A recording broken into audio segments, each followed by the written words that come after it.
Well, thank you for joining me again for the Author Stories podcast, where I bring you the story behind the stories and the storytellers.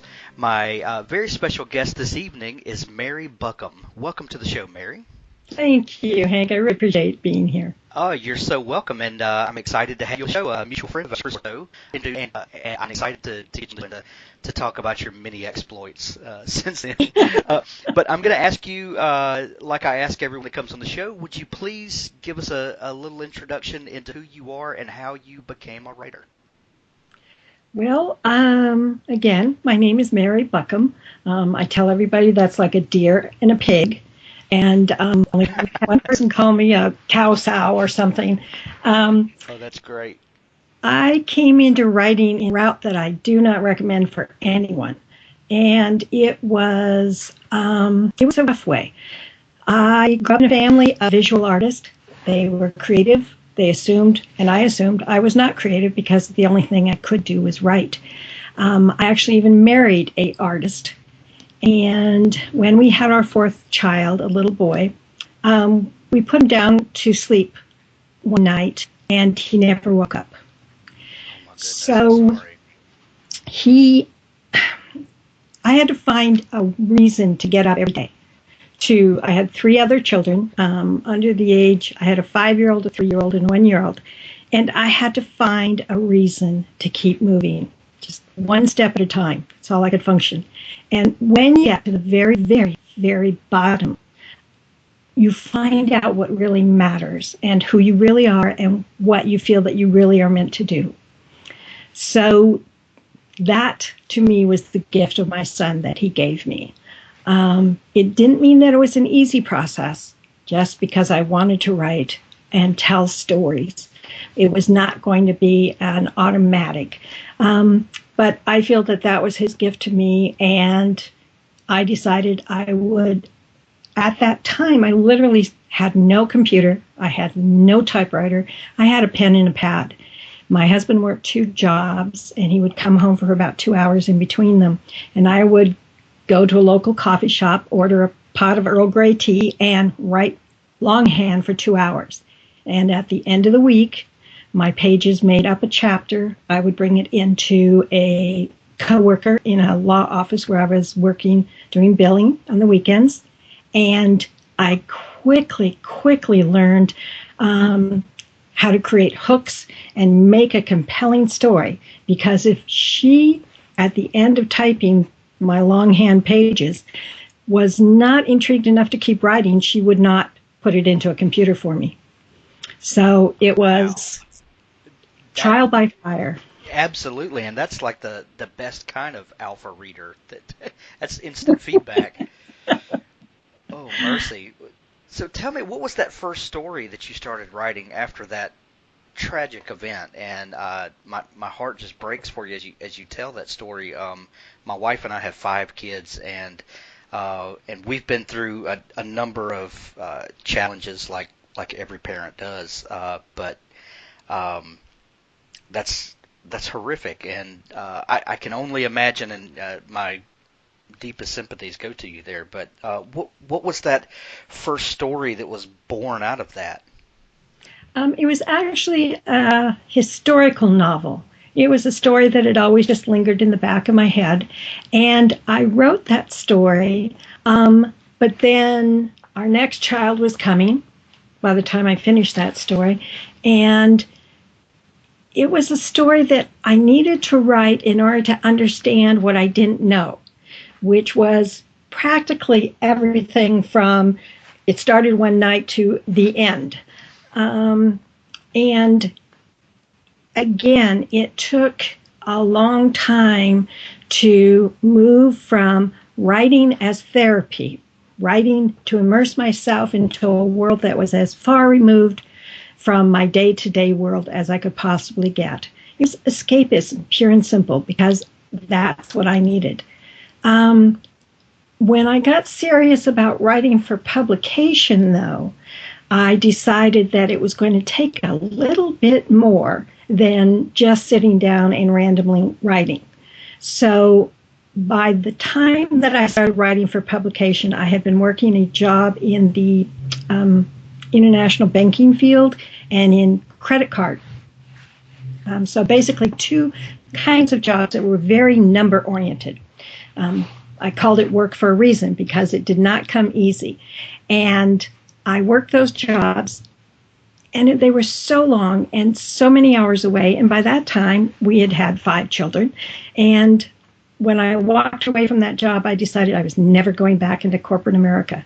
So I researched the market and saw what was selling and what was being bought by New York publishers at that time. And traditionally, in traditional publishing, romance is what was purchased. So that's what I decided to start with. So what was that, when you decided to start there, what was the catalyst for the story that you came up with? I know that you said that you were very purposeful in writing to the market, but it had to be something that you enjoyed or had some sort of connection with, I'm assuming, to get fired up about it. What was the catalyst for that story? Actually, I think you're giving me more credit. The catalyst was so that I didn't have to go back into the corporate world. That is plenty reason enough. What I was avoiding rather than what I was going toward. So what I did is I looked not only at what type of story was being bought, but researched as far as how many which publishing houses bought per year. From particularly debut authors. Some may have been putting out a lot of books per year, but they were only buying by people that already were inside their publishing circle, not debut authors, which I would be. So my research led me to, at that time, the only category romance, which is a specific niche market that still does put out a multitude of books every month. So there were more openings there. And it was just a logical, let me see if I can write this and write to this market and see if a story can be purchased. And that's the way I approached it. And what happened with that story? Were you successful in getting that one bought and published? Well, it took me, I write fast, and which really helped in that particular marketplace. But what I discovered is I, again, had to learn by doing. So I would write a book, send it off to the editor. By the time that editor got back to me to tell me what that book was still needing work on, point of view, motivation, pacing, any of those issues, I'd already written another book. So I can't tell you how many books I wrote, but it taught me how to write a book and finish it and write the next one and step into it and step away from this is the book of heart or this is the book of that to me, I was able to say this book meets a particular need for readers. And that worked for me. So by the time I was bought by the publishing house, I was on a first name basis, I felt like, with the editor there. And I actually sent them off a postcard because my manuscript had been there so long that basically said, if you still want to consider this manuscript that I submitted to, just let me know because I'll be glad to reread it because it's been so long. I have to rewrite the sections to now include wheelchairs and walkers because the characters are going to be that old. And they called me the next day, the next after they received the card, and said, yes, we'll buy this book from you. Oh, that's awesome. And you mentioned that learning by doing and learning how to finish something. I think that is probably one of the best lessons that a writer has to learn, and that is to get in. The saying is, put your butt in the chair and just get it done. And I know it was for me. Finishing that very first project will instill in you a certain level of confidence that no class can teach you, no workshop can teach you, no bit of advice can ever give you. There's nothing like making it all the way to the end and knowing that you strung all the pieces together and you have a coherent thought at the end of the book, No thinking was required. Yeah, it's an amazing feeling. What was it like for you to to be a storyteller, but to actually put that long form piece of work together and finish it? What was that feeling like for you? It was like going through the eye of a needle backwards in the dark. It was a total absolute shock to me, as I'm sure it is to a lot of writers, that the stories sound like in my head does not automatically mean that's how they are going to sound like on the page. Um, and again, when I got serious about my writing, my oldest child was 8 and my youngest was a year old, and there were 5 of them. So thinking was at a premium as well as writing time. And so I had to learn each piece individually, and I would tease it out. What is meant by internal conflict? What is meant by external conflict? How does conflict drive a plot? I spent my whole day trying to put fires out, and then I had to turn around and learn how to put those fires into the page. So it was a time that they say 83% of the American public wants to write a book, but only 1% actually finishes a book. You really have to want to get published in order to go through the learning curve. I often likened it to be like a journeyman in the Middle Ages, where you were apprenticed to someone, you made no wage, you got no acknowledgement, no pat on the back. You didn't even have anybody holding your hand and showing you. You were on your own, isolated, and trying to learn by osmosis in a lot of ways. Then you would walk into a bookstore and think, well, good grief, all these people could get published. So it was a very trial by fire process. I, that statistic that you quoted about 83% of the public wanting to write a book, I know when I was writing my first book, I would run into people all over the place that said, I have a story inside me. I think I have a book. I'm going to do that one day too. And I would say, well, do it. Just sit down and do it. And there is I don't know what it is. It's a gift, I think, that to be able to see that through. And I'm fascinated when I meet people. One of the reasons I do this podcast is because I love to pick people's brains and just try to understand that creative process, because it's such a ethereal, ephemeral thing. It's something you can't exactly put your hands on, but when you meet someone that has it, it's always fascinating to talk about where the stories come from. And do you still do market research like that for the first book, and try to see where openings are that need a story? Do you still look at the market that way? Not as much anymore, but I still am very, very in tune with the market. And when I look at the market now, what I often look at is the nonfiction market to see what's coming up in the fiction market as far as trends. Because the nonfiction market has traditionally been about 2 years ahead of the fiction market, meaning frogs being popular, or dinosaurs, or angels, or knitting, or whatever you have, just to get a feel for our culture as a whole.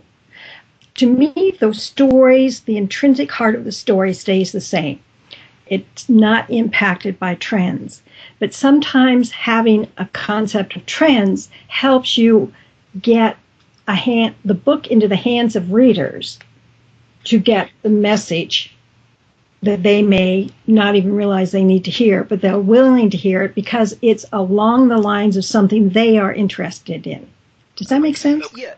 So are you saying like watching science publications, and if for instance, in the news the last week or so has been NASA testing this new propulsion drive, are you saying that in a couple of years we'll probably start seeing some science fiction stories that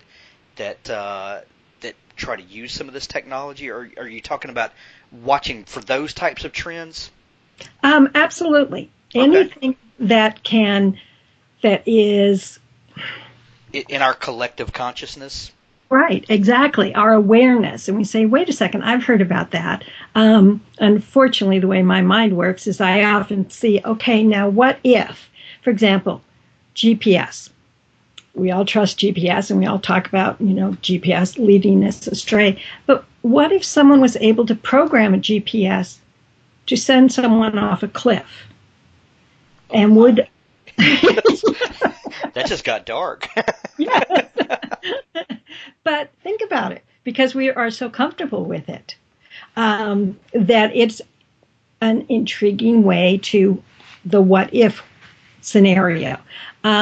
What if your daughter brought home the love of her life and he ended up being O.J. Simpson's son?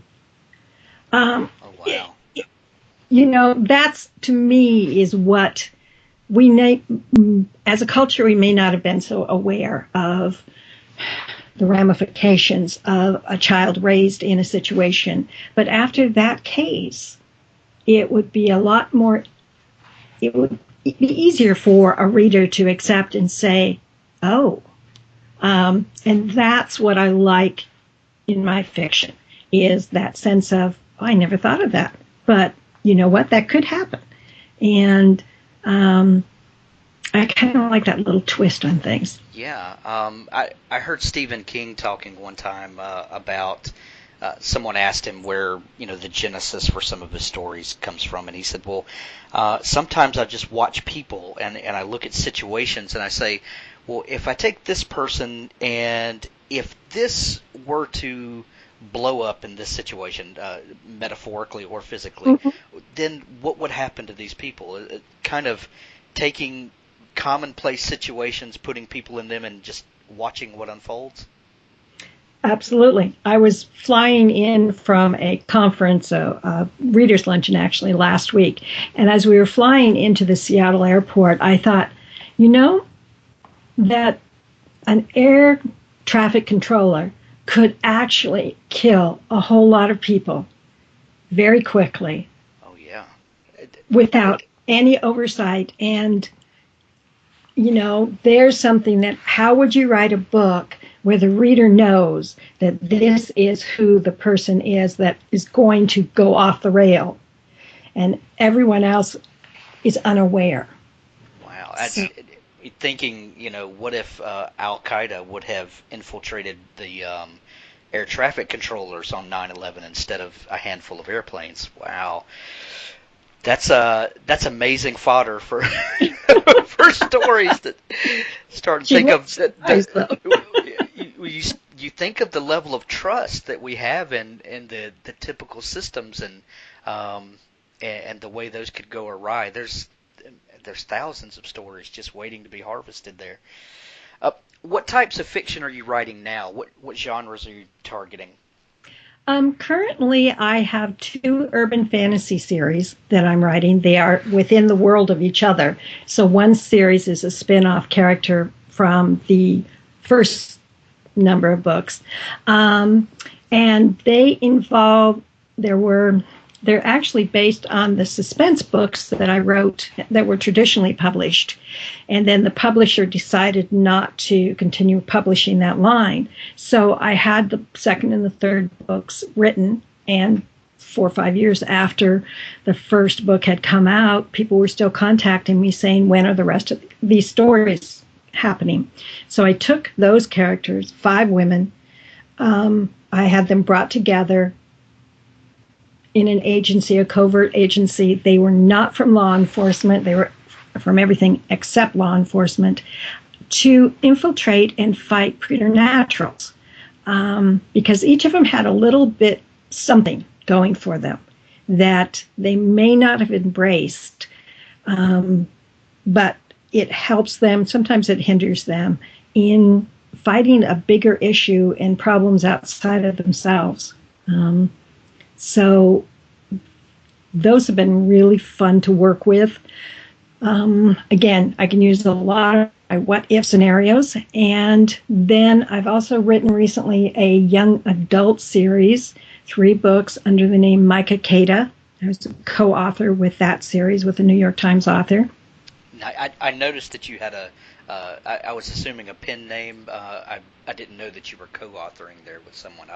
I would love to delve into that in a minute, but go ahead. Those books, and then I also write nonfiction.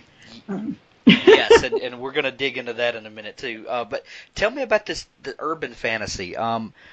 What makes those series urban fantasy? What is it that's fantastical about it? Urban fantasy can be in an open world or a closed world. That means either humans know that other creatures exist amongst them or they don't know it. In my books, most humans are unaware that there are preternaturals. Preternaturals are beings that are anything from a centaur, a dragon, shifters, wares. I haven't had any vampires show up yet, but that can always happen. And then I make up creatures. And there's a limited number of humans that are working with a preternatural council to contain preternaturals because there's been agitation from outside of Earth to adjust the status quo. So my people who are doing the fighting, the humans, one of them, Alex Noziak, is half shaman, half witch. The other one, Callie McAllister, has been able to turn invisible, which was not something that she wanted to go around flaunting growing up. So these are women who have to find their own strengths, their own reason for being, with talents and abilities that they've avoided their whole lives. So they are stories about this bigger world and bigger threats, but it is also about a team of 5 women learning to work with each other, dependent on each other, and to trust each other and their own gifts. I love it. It sounds like a mix between the X-Men meets the Dresden Files, or Absolutely. The one difference is that unlike the Dresden Files that take place predominantly in Chicago, right, these stories, I set them all over the world.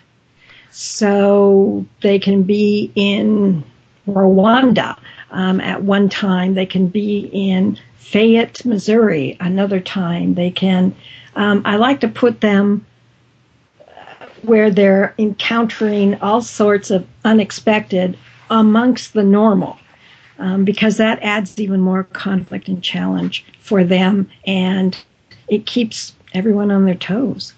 So it's got a little Mission Impossible mixed in. I love it. I can't. I'm going to download them all on my Kindle tonight and start reading. I love it. My oldest daughter and I love the Dresden Files. That's something we share together, and I'm always fascinated by urban fantasy, and it's something that's really, I guess urban fantasy's always been around, but it's something that's really kind of taken on a shape of its own in the last decade or so. What do you think it is about urban fantasy that resonates with us so much? Is it something about looking and imagining that there are things behind the things? What do you think it is that makes us excited about those types of books? Well, I think it's 2 things in particular. One is, as the demographics of our population ages, the questions about immortality and about what if you had longer lives, what if you had abilities. There's that sense of there's got to be something more, that need to leave a legacy, to make a change. And if that's possible, then it is also possible to live in a world that we've assumed has only one dimension, and the reality has been multiple dimensions. So I think that's one of the things driving it. And the other issue I think that's been driving it has been since the last recession. The last time comic books and the superhero was so prevalent was during the Great Recession in the late 1920s and 1930s. That sense of we want someone larger than ourselves to be willing to fight the hard fights, be willing to step in, and when we can't handle one more challenge, that there would be somebody who would be willing to put their lives on the line. So I think between those two issues, that it's been a definite impact on what readers are wanting to read and see. And those stories have obviously resonated with readers. You've gotten great reviews on all of those stories. Do you have a loyal fan base that clamors for more of those stories as they come out? Well, I do have a street team on Facebook that are readers some are readers of the nonfiction, some are readers of the fiction, and they often act as my beta readers, my early readers, to read a book from a reader's perspective and say, hey, did you know that you changed the guy's name halfway through, or did you catch this? Because I've been putting these books out in about every 3 months. So it's May now. So there's been 4 books that I've had come out or delivered to a publisher so far this year. So I need beta readers. They keep me sane. But they also, almost the minute that they are finished with the story, they are saying, what's happening next? What's going on next? Where's the next one? So it gives that juice to the fact that instead of writing in isolation, there's a purpose to the writing, that there's others who feel about these people like I do, that I want to know what's going to happen next to them. Yeah, I can imagine the last book I put out called Mulligan. Almost immediately, it was a little bit of a cliffhanger at the end. Not a cliffhanger, but definitely a setup for another story. And people were immediately asking when the next one was coming out. And I said, you don't know what the pain was to get this one here, you know. But you mentioned way earlier that you're a fast writer, and you said you put out 4 titles just this calendar year. How do you do it? What allows you to put out work that quickly? Determination and training. I have trained myself. I loved having the 5 children around because they are the world's best time management system. Yes, you they are. You quickly learn that no one gets more than 24 hours of a day. It's what we choose to do with that time. And again, from the outside, before I became a writer, I was under this impression that writers had this unlimited time, and they wrote in peace and quiet and nice views, instead of sitting at a parking lot and scribbling down something because they had 15 minutes waiting to pick up a child from some event, or using absolutely every minute that was possible in order to get the books written. So before I was published in book-length books, I wrote for magazines because I wanted to learn to write short and to teach myself how to write short. And I did that so that I could, again, this chapter is going to be roughly 10 to 12 pages long. That means if I have 2 increments of a half an hour, I could probably get this written today instead of waiting for the perfect writing time. Are you an outliner, or are you a pantser? And I'm using air quotes here that you can't see. Do you discovery write, or do you outline everything that you write, or are you a hybrid? I am a hybrid, and the reason being is that again, I wanted to try every direction toward writing to find out what worked best for me, what honored my process, and what could create solid work in the least amount of time. So I I've done long outlines. I've done scene by scene breakdowns. I've done who cares, just sit down, write the book. So, and I actually got together with a writer and we created something called Break Into Fiction. It's a nonfiction book that creates a series of 11 templates to work a commercial fiction writer through the structure of story.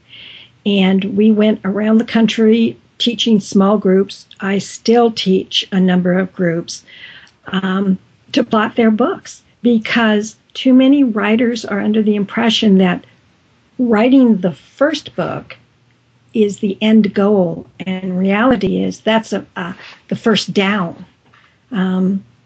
if you want a career in writing. You have to be on to the next book. And the next book is then going to be impacted by the marketing piece of being a professional writer. So I've worked every kind of plot backwards, forwards. I've started stories in the middle and worked towards each end. I've started stories at the end and worked toward the beginning, just so that I understood what had to be in a commercial fiction story versus writing randomly because it was fun. And there's nothing wrong with that, but it wasn't going to serve my time constraints and what I wanted to get out of it. So when you sit down to begin a new project, do you have do you start with I didn't quite get what your process is now. You've done shorts, you've done long, you've done detailed outlines. Do you what does that look like now? Do you get a game plan for the book and work from there? And is that, how detailed is that? Anymore, I don't have to because I've written so many stories. Gotcha. And that, I think, is one of the blessings we get the more we write. Yeah, is yeah. We realize what's the worst that can happen. You might have to throw out initial chapters, or you might have to arrange things. But I usually go towards the crisis in the middle of the story and the black moment or climax at near the end of the story. If I have a rough idea what I think I'm going to be aiming for that, but I'm also open to discovering what the characters are revealing to me over the course of the story. I think a lot of new writers will pick up some different books on writing, and to talk about Stephen King again, because his book is called On Writing. A lot of writers have read it and reference it, but he encourages people to not outline and to not give any thought for the story and just fly by the seat of your pants. And that's wonderful if you have the kind of time to do that. But he also, a few sentences later talks about getting, 90,000 words into a story and realizing it doesn't work and having to stick it in a desk drawer and come back to it later. And I don't have 90,000 words to waste time on. So I would love to say that I'm that kind of writer, but in actuality, if I don't, at least sketch out some story beats and then work toward those, I'm going to sit staring at the screen a lot of time. When you write in between life, which most writers do, you have to have, okay, here's the time now. What I start now and I run with it to this point, and it may not be very long. So we have to create something that allows us to get to that process, so that, again, we're not looking for that ideal version of what a writer's life is. I know I live in a very artsy town. You can't swing a cat without hitting some kind of creative here. But I know of people who have the day couch that they lay out on and their special pen and their special paper, and that's wonderful. But they are not writing to publication. They are not writing to make a career out of writing or to make a living from it. And so you really have to determine what it is that you want to do as a writer with the time allocation that you have. And if that's one thing my son taught me at 2 months old, he did. That's all he had. That was his whole life. Um, I don't want to waste it playing at writing. I want to get the next book and the one after that and the one after that, so that I have the opportunity to reach enough readers that can be impacted by what I have to say and share. I had a writer tell me one time that I had to choose between being a successful writer or being a good writer. Do you think that that's the truth? No. I don't either, but that's just one of those.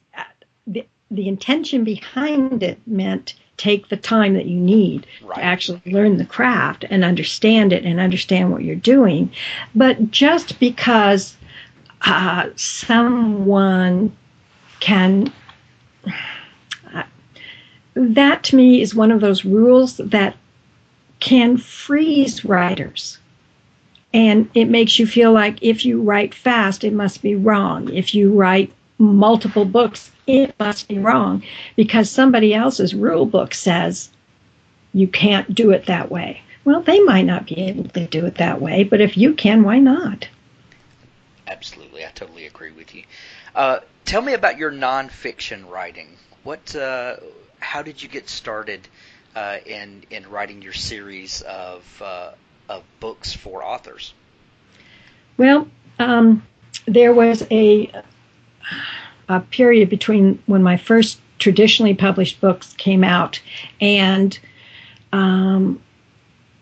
getting back into traditional publishing, which, thank heavens, indie publishing came around. But I discovered that I can teach. So not only could I teach, but I could teach in such a way that it made information accessible to a lot of writers. I never limited myself to a particular genre as far as teaching, which unfortunately a lot of people do. And a lot of writing craft instructors aren't writing, which to me was like this catch-22. And they're very, very good at just teaching writing, but it mattered to me that I teach something that I personally experienced and said, okay, this worked for me and this is why, and pull it apart. So I used to teach a lot of classes online. I created Writer UNIV, which was an online writing classroom environment for writers of all genres. And I realized there were some particular issues that writers kept stumbling over. And when I would teach them, either in a live workshop or online, they kept having challenges. And I thought, this is silly. If I can put something together at an affordable price that gets them writing and understanding the possibilities with lots of examples, then why not? So I was very, very fortunate that indie publishing came around when it did. I created the Writing Active Setting series initially, which are 3 books to help writers understand the 2 major roadblocks to setting, but also understand that it wasn't to be a narrative dump, and it's not about describing a place or a thing. It's about how does it help the story or hinder the story. So I brought those stories out last year, I think. Then this year I brought out 2 books on hooks. Hooks meaning we're taught as writer we need to hook the reader, but we're not taught what a hook is and where it must be in our story to keep us reading.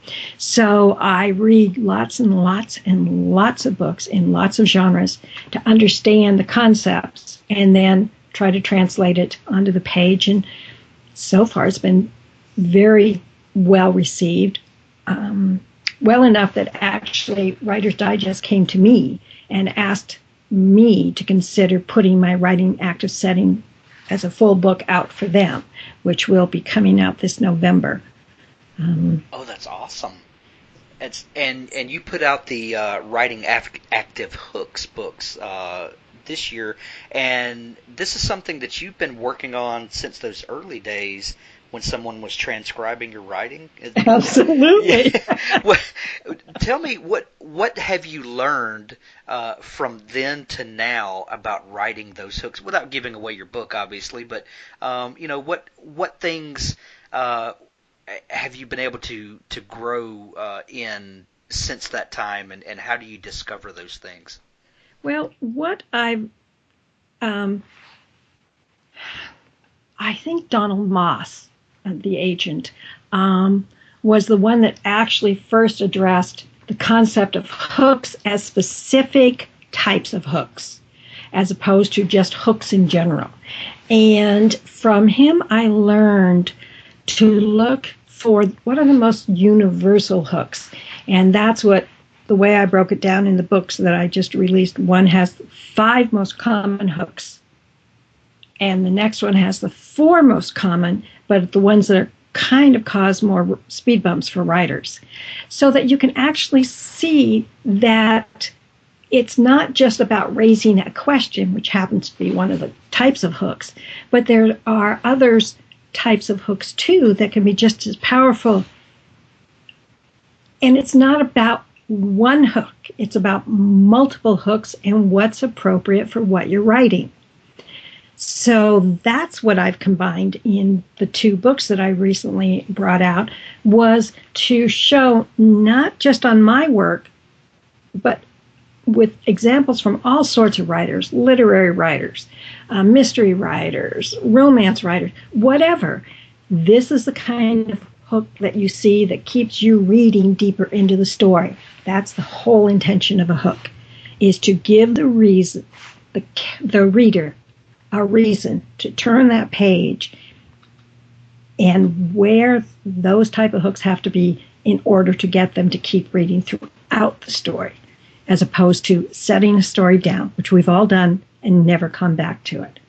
Absolutely. And if you could give one piece of advice about writing hooks, what would that be? Think in terms of the reader. What question can you raise in the reader's mind right here by powerful emotion, by surprising situation, by foreshadowing, by danger, all these different types of ways that we can raise a question in the reader's mind.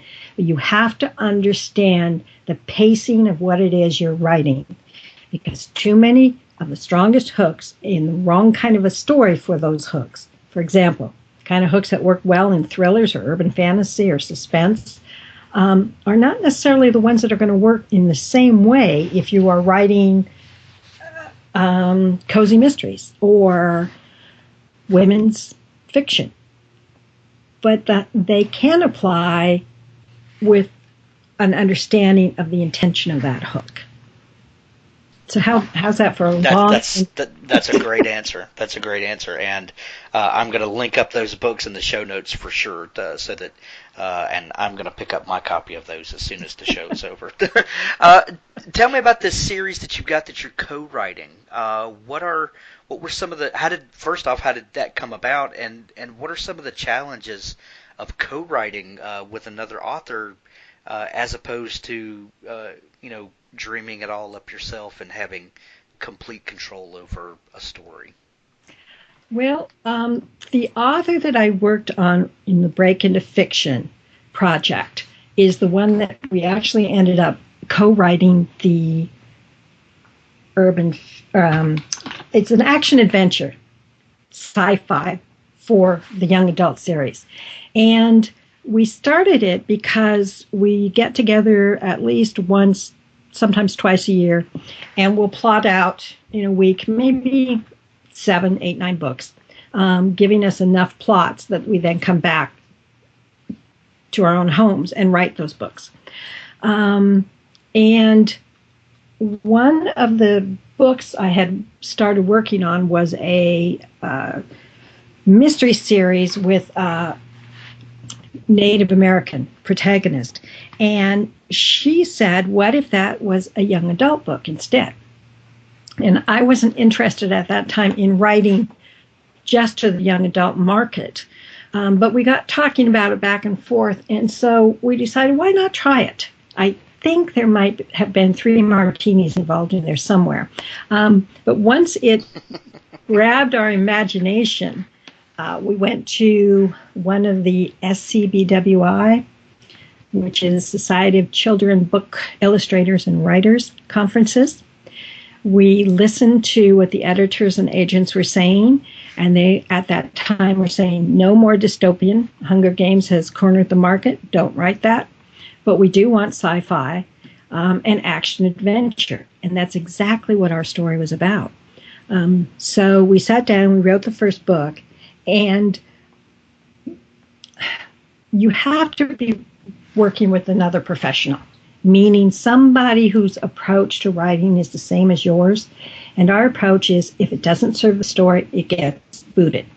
So we had a lot of false starts, but once we got going and we had the concept of the story, whoever was available wrote and then sent it to the other person. And so we were not face-to-face talking at all. We were not getting body language, ooh, she hates it, or ooh, now I'm going to have to kill her.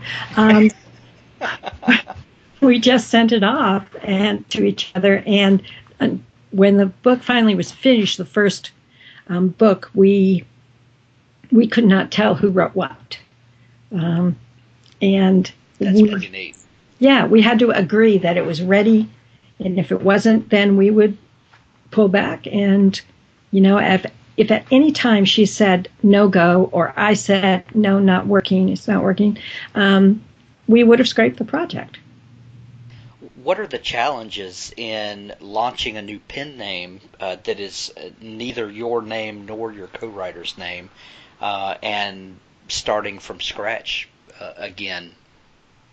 Well, it's been really fascinating because neither she nor I make a big to-do that we are the authors behind this book. It's not hidden information. We wanted a generic name that was neither a man's name nor a woman's name, so that the teen readers who it was geared toward were not put off, because there is a relationship in the story, and there is no sex. I think there's a kiss, but it's not about that. That adds complications and motivations to the situation that the kids find themselves in. And I think as a result, we have gotten a lot of feedback. We found that teens are not given the same access to books that adults are, as this new world of e-publishing opening and broadening, and books were 99 cents or free, that type of thing for adults. But kids were not being given that same access at all. And so we made a concerted push once the third book was finished to make the first book in the series free. You can download it at the Micah Cada website, absolutely free. I was actually thinking your daughter may enjoy that, simply because it is a take like Dresden. It has that kind of a feel to it. But the characters in it are between 15 and about 17, because something bad happens at 18. And you're going, oh my God, there's a hook. Oh God, I've got to go get it now. Bye. It's been that, the book series has been this little engine that keeps going, because we're over here with our own careers. She's writing two series of nonfiction going on. So we're plenty busy with our adult projects and with our, my nonfiction. We both travel. But that book is just, it's caught us this kind of slowly growing wave that we have as many adult readers that have discovered it as we have the young adult. And so it's been really fascinating to find ways to get to the hands of teen readers. Really happy that they love it. It's exciting. It doesn't talk down to them. At the same time that it's a crossover book that adults enjoy too. and I just clicked on Time Trap, the Red Moon Trilogy Book 1, and just sent that to her Kindle while we were talking. So, Oh, she made that look easy. oh, yeah. The computer and blow up. Did Do you agree with the publishers that dystopian is dead? No. The same publishers, what happens in their defense is, except for one publishing house, they are owned by multinational corporations. Most of the headquarters are in Europe. And what happens is editors are no longer really given the power. They're no longer driving the choices and saying, talking to the readers. So what happens when you get to a corporate mentality, particularly a multinational corporation that sells lots of widgets in lots of different ways, is you get accountants making decisions. And they look down, they say, hey, this sold so many widgets, so we're going to buy a lot more of that, which quickly gluts the marketplace. Right. And then they'll say, oops, we have too many of that product, so cut back on that, and we want more of this product because people found that. Well, whatever that was, whether it was a historical novel about the Civil War or Vikings or dystopian or whatever, it was found because the funnel closed and the readers couldn't find it anymore. So when they found something, they ran with it. Right.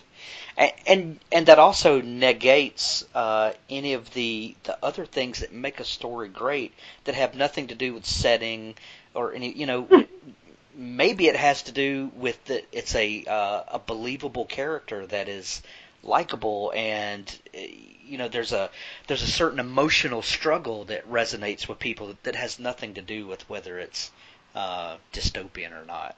That's a very narrow way to cull the market. But again, that's from an accountant's point of view. That's it. You see it. It used to be about 10-year cycles that the publishing industry would say, okay, we no more Western cowboys. Where Right. 2 years ago, that's all you could sell was Western cowboys. None of this, go over here. None of that, go over there. But the readers don't go away. They've stopped talking to the readers. They've stopped hearing from the people who are saying, I have been dying to find a book that has this and that and this. They got so narrowly defined based on real estate in big box stores. They said, okay, I don't know where to put this on the shelves because I don't know where to put this on the shelves. We're not going to buy it because we can't sell it. Not, is the story great? Is this going to resonate? Is this going to stick in your memory long after you've read it? No, it's where in the shelf that we've paid space for books can we put this book, and if it doesn't fit there, it's not going to happen. And I guarantee there are people still today that are buying Louis L'Amour cowboy novels. There's always a market for the kind of story you want to tell. You've just got to find that market. Right. And be true to that market, and listen to your readers, and don't dishonor the fact that they are there and they are willing to invest their time and their money. And oftentimes it's the time anymore that is actually even more valuable than the money. And be responsive to them. Mary Buckham, we're going to conclude it on a high note there. This has been a very quick hour, and I've thoroughly enjoyed it.